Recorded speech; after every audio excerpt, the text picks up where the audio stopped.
We've heard things like, those street dogs in India who just, they're diseased and they're starving and they're miserable and disgusting.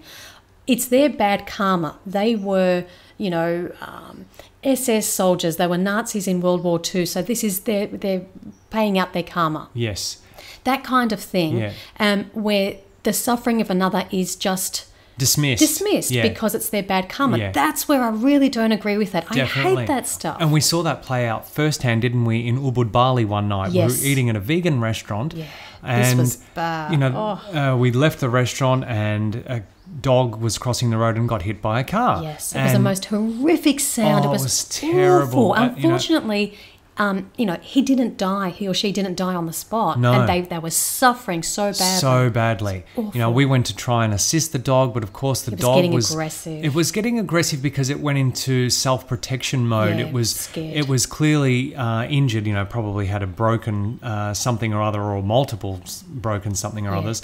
And so, it was in fear, in a state of shock and fear, and any approach by any human, no matter how well-intentioned we were, it was always going to be a little defensive. And so we knew we needed some help from some professionals. And so we went back into the vegan restaurant, spoke to the vegan owner, told her what had happened, and basically we wanted her to contact the local animal aid organisation that we knew was on Ubud.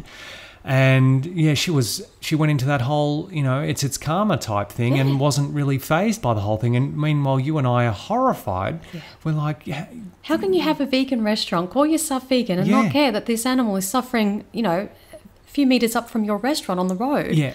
Because it's bad karma. Yeah, and she did it because she'd subscribed to the religious connotations of karma and reincarnation, hadn't she? To which we don't subscribe because it leads to that kind of thinking. Yes, yeah. So she was unable to... And I was thinking, well, maybe this is going to be your bad karma, lady. Yeah. Yeah. So that's what's been very difficult for us, is to try and... We know some great spiritual truths, but then you put it into the real context and they don't always marry up. No. And this whole thing of, there is no good or bad.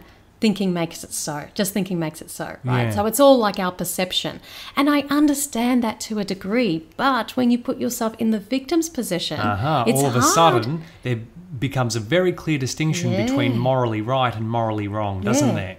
Yeah. So it's all very well when you're the perpetrator of the violence, or you're, paying someone to perpetrate the violence, which is pretty much one and the same, because if you weren't paying for it, the violence wouldn't be taking place in terms of purchasing meat, dairy and eggs.